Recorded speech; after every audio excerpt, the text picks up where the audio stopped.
अचानक से भारत ने ये कहा है कि ब्रिक्स में अगर कॉमन करेंसी लानी है तो ये करेंसी चाइना का नहीं होना चाहिए। जानेंगे क्या है मामला और ये चाइना के लिए बड़ा झटका क्यों है, तो वहीं पाकिस्तान पूरे टीम के साथ रूस क्यों पहुंचा है। जियोपॉलिटिक्स में इस वक्त बहुत कुछ चल रहा है, जानने को आपको बहुत कुछ मिलेगा। आइए जानते हैं इन खबरों को विस्तार से। दुनिया भर में ना चीजें बदल रही है और बदलती हुई दिख रही है हर चीज। डॉलर को लेकर दुनिया को खुद अमेरिका ने डरा दिया और जैसे ही रूस को डॉलर के सिस्टम से बाहर किया, इसने मुसीबत को और ज्यादा आगे बढ़ा दिया है। स्क्रीन पर एक आर्टिकल देखिए, नाइजीरिया क्या प्लान कर रहा है। नाइजीरिया प्लान कर रहा है कि अब हम तेल बेचेंगे लोकल करेंसी में, हम अमेरिकन करेंसी में नहीं बेचेंगे। हालांकि यहाँ पर फिलहाल के लिए उन्होंने एक कंडीशन डाली है कि 50% तक हम डॉलर में बेचेंगे,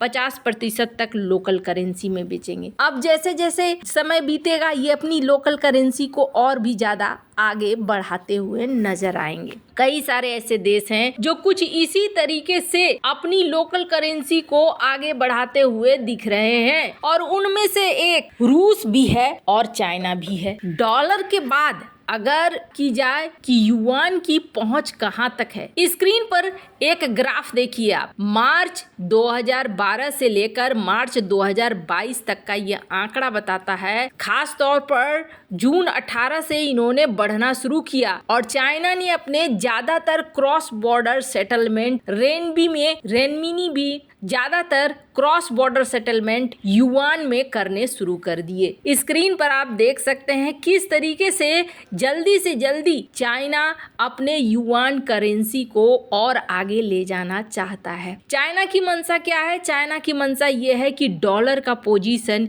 युआन ले ले। लेकिन ब्रिक्स में तो कॉमन करेंसी की बात हो रही है, कॉमन करेंसी से तो ऐसा कुछ नहीं हो जाएगा। फिर भारत ये क्यों कह रहा है कि चाइना को हटाओ, तब फिर हम कॉमन करेंसी के बारे में सोचेंगे। इससे पहले जब कहा गया था तो भारत ने इस बात को साफ कर दिया था कि कॉमन करेंसी के पक्ष में हम नहीं हैं। अब एक बार फिर से कॉमन करेंसी को लेकर बातचीत चल रही है। स्क्रीन पर एक आर्टिकल देख सकते हैं, ईरान भी पुश कर रहा है कि आप कॉमन करेंसी शुरू। चाइना का प्रभाव किस तरीके से बढ़ रहा है इसको ऐसे देखिए, भारत और रूस में जब लोकल करेंसी में व्यापार होने लगा तो एक वक्त ऐसा आया जब रूस ने भारत से ये कहना शुरू कर दिया कि आप हमें युआन में पेमेंट दो, और तब भारत ने कहा कि नहीं जी, हम युआन में आपको पेमेंट नहीं देंगे। पर आने वाला समय बदलता जा रहा है। स्क्रीन पर एक आर्टिकल देखिए, क्यूबा ये कह रहा है कि हम ब्रिक्स ज्वाइन करेंगे और 2024 में ब्रिक्स करेंसी को भी हम स्वीकार कर लेंगे। अब ब्रिक्स करेंसी होगी कौन? अभी तो कॉमन करेंसी बोलकर कुछ बनी नहीं है। स्क्रीन पर कुछ देश देख रहे हैं आप, ये देश है यूरोजोन के मेंबर। यूरोजोन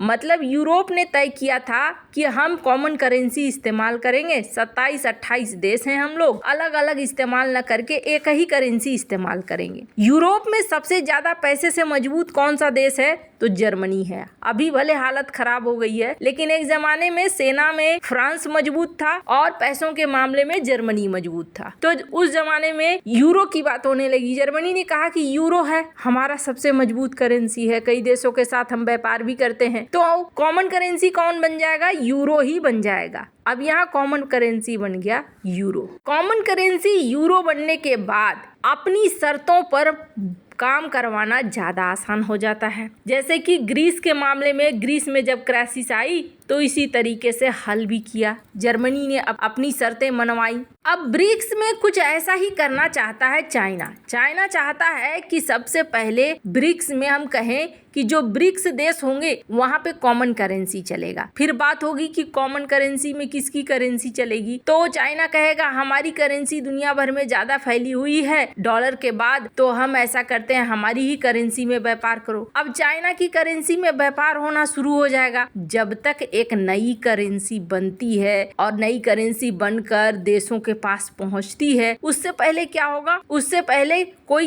एक करेंसी जो पहले से चल रही है वही कॉमन करेंसी बनेगी। तो यहाँ पर चाइना के युआन को मिल जाएगी बढ़त। अब जब युआन को बढ़त मिल जाएगी तो आज की डेट में डॉलर को लेकर किस तरीके से दुनिया परेशान है। डॉलर को लेकर मनमानापन, अमेरिका का एक कॉमन करेंसी दूसरी बनाने की बात हो रही है, तो ऐसा ही युआन करेगा। युआन के तो सारे गुण और सारे लक्षण भी मिलते हैं, 36 के 36 आंकड़े मिलते हैं ऐसा करने वाले। और तब समझ लीजिए कि आज डॉलर के कंट्रोल में दुनिया है और कल को युआन के कंट्रोल में होगा। इसका एक और बड़ा उदाहरण देखिए, ब्रिक्स क्या है। ब्रिक्स बड़ी बड़ी अर्थव्यवस्थाएं जुड़कर बनी ब्रिक्स, और आगे भी जिनका फ्यूचर दिखा कि हाँ ये अगर जुड़ती हैं तो ब्रिक्स में योगदान होगा, अर्थव्यवस्था बनाने में योगदान होगा, वो देश इसमें जुड़े। स्क्रीन पर एक डेलीगेशन देखिए, ये डेलीगेशन पहुंचा हुआ है रूस में। ये प्रतिनिधि मंडल किसका पहुंचा हुआ है? ये प्रतिनिधि मंडल है पाकिस्तानी लोगों का और पाकिस्तानी अधिकारियों का।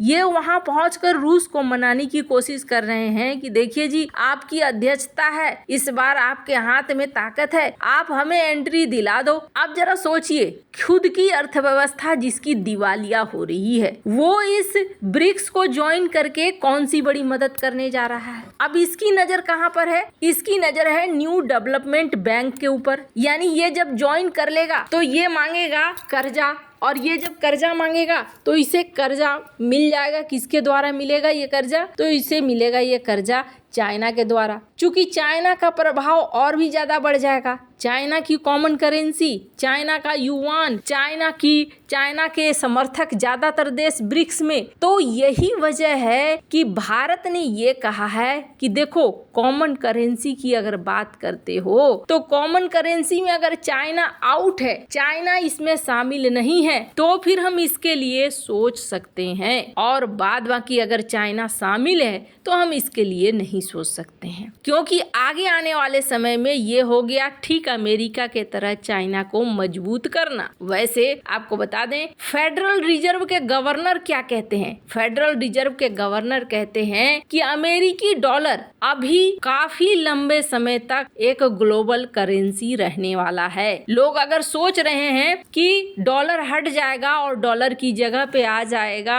दूसरी करेंसी, तो ऐसा इतनी जल्दी संभव होने वाला नहीं है। खैर, अब ऐसा तुरंत भारत भी नहीं चाहेगा कि ऐसा कोई भी नियम आ जाए, इसीलिए भारत ने सीधे सीधे कह दिया था कि देखो भैया, हम किसी कॉमन करेंसी में नहीं जाएंगे। शुरुआती दौर में भारत ने इस बात को कहा था। 21 अगस्त 2023 के इस न्यूज को देख सकते हैं, जिसमें भारत ने साफ कर दिया था कि हम नहीं जाने वाले हैं। इसके पीछे कारण यही था, और अब भारत ने खुल्लम खुल्ला कह दिया है हम क्यों नहीं जाने वाले हैं। तो इन्होंने कह दिया है कि चाइना की करेंसी को इसमें से हटा दो, उसके बाद हम सोचेंगे कि हमें जाना है कि नहीं जाना है। वैसे आपको क्या लगता है इन सब मामले में? आपकी क्या राय है? कमेंट कर जरूर बताएं। जल्द मिलते हैं अगली वीडियो में नई खबर के साथ।